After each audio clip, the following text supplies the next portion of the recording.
The probate process itself could take anywhere between, say, 6 months and a year, and it depends on the makeup of the assets and, you know, the complexity of creditor claims and maybe some tax issues. So it's hard to say exactly what's an average probate, but I would suggest in Arizona probably an average probate period is 6 to 8 months. Would you agree with that, Hallie?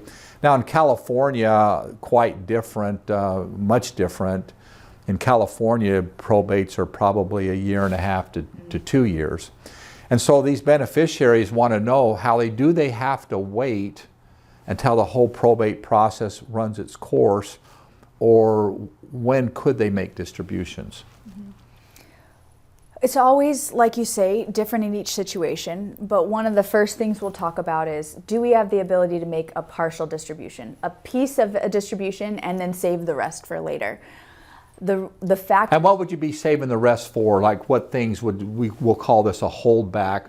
What are some things that we have to let kind of probate run certain courses, before we do any distributions? Yeah, the reasons that we might want to make sure we keep a holdback is, one, it could be there are creditors of the estate, and that could be credit cards, that could be medical expenses or funeral expenses.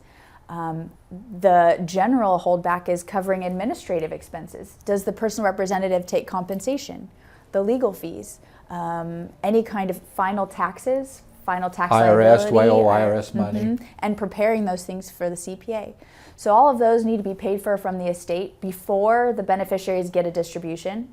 But if we're able to calculate, well, we have enough, we can do a holdback, we'll try to get them money as soon as it's possible, as long as we're protecting the fiduciary, making sure they're not making a distribution they shouldn't.